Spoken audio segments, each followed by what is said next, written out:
Sinagot ng Malacanang ang mga naging patutsada ni Vice President Sara Duterte kaugnay sa mga usapin sa ekonomiya ng bansa, utang ng Pilipinas at sa pagiging tourist spot ng San Juanico Bridge. Narito ang ulat. Nakakalungkot po. Mahirap po talaga. Mahirap turuan ang walang alam at walang balak umalam. Mahirap din buksan ang mata ng bulag at nagbubulag-bulagan. Sagot yan ng Malacanang sa himutok ni Vice President Sara Duterte tungkol sa gumagandang ekonomiya ng bansa pero hindi naman umano nararamdaman at nakikita. Binanggit niya po na mayroong balita patungkol sa magagandang nangyayari sa ekonomiya. Pero sabi niya, yun ay sa papel lang. It means, inamin niya na mayroong papel, may resibo, may patunay na maganda at gumaganda ang ekonomiya. Hindi ito chismis.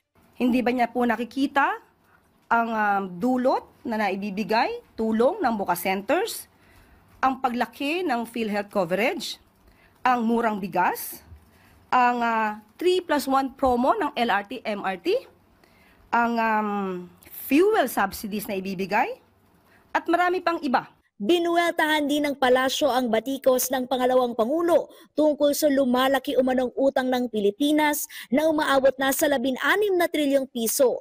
Paglilinaw ng Malacanang, hindi ito hiniram sa ilalim ng pamumuno ni Pangulong Marcos kung hindi kabuang utang ng pamahalaan buhat ng mga nagdang administrasyon.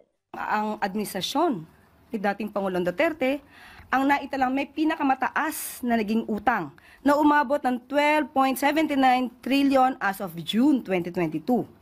At solong utang po ng Administrasyong Duterte ay umaabot po sa 6.84 trillion as of June 2022 at nagkaroon ng increase ng 115.1% sa pagkakautang. Sa ngayon po, pinipilit ng gobyerno ng ating pamahalaan na maiwasan po na mga pag-utang at ninanais din po ng Pangulo at hinihiling na palakasin pa po natin ang ating ekonomiya. Sabi ng palasyo, nakakaalarma na ang kakulangan sa kaalaman kaugnay ito sa pagkairita at pagkwestiyon ni Duterte sa San Juanico Bridge bilang tourist spot. Si Pangulong Marcos, puspusan ani ang mga ginagawang hakbang para ibida ang turismo ng Pilipinas. Kaya hindi raw maganda na kapwa Pilipino pa ang nagpapabagsak sa turismo ng bansa.